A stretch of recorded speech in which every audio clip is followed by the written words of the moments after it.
पंचवक्त्रम क्या है, इसके बारे में जानकारी प्राप्त करना है। रामायण में इसकी चर्चा है। रामायण में 2 सिरा है।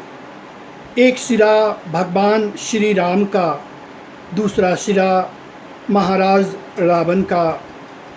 एक और भगवान श्री राम तो दूसरी ओर त्रिलोक विजेता रावण। रावण महापंडित था, महाज्ञानी था। उसके पांडित्य पर प्रश्न नहीं लगाया जा सकता है, लेकिन उसने माता सीता का हरण कर लंका चला गया।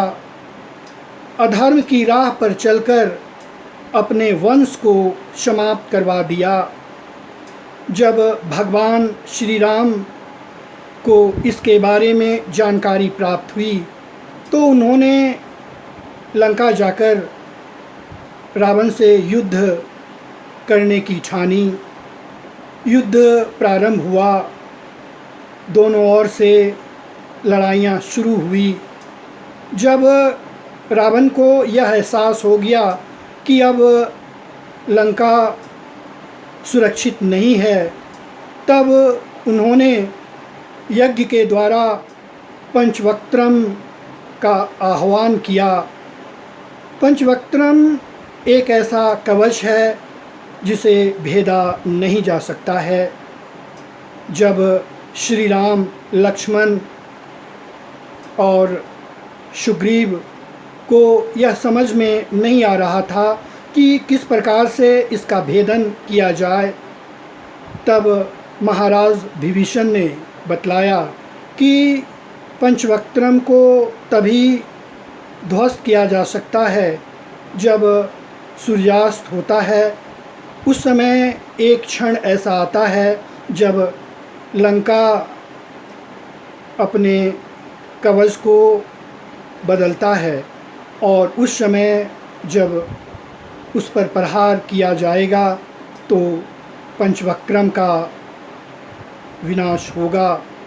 और तब भगवान श्री राम ने उस पंचवक्त्रम को ध्वस्त कर दिए। इस तरह से देखा जाए तो अधर्म पर धर्म की जीत हुई, असत्य पर सत्य की जीत हुई। कहा जाता है जब जब दुराचारी का जन्म होता है, भगवान किसी न किसी रूप में आकर उसका वध कर देते हैं। इस तरह से अनेक उदाहरण देखे गए। भगवान श्री कृष्ण के द्वारा भी अनेक राक्षसों का वध किया गया। इस तरह से कहा जा सकता है कि धर्म के द्वारा मानव का कल्याण होता है, सत्य के द्वारा मानव का कल्याण होता है। और भगवान श्री राम ने नारी की रक्षा के लिए उन्होंने उस अधर्मी से युद्ध किया और सफलता हासिल की। बहुत बहुत धन्यवाद।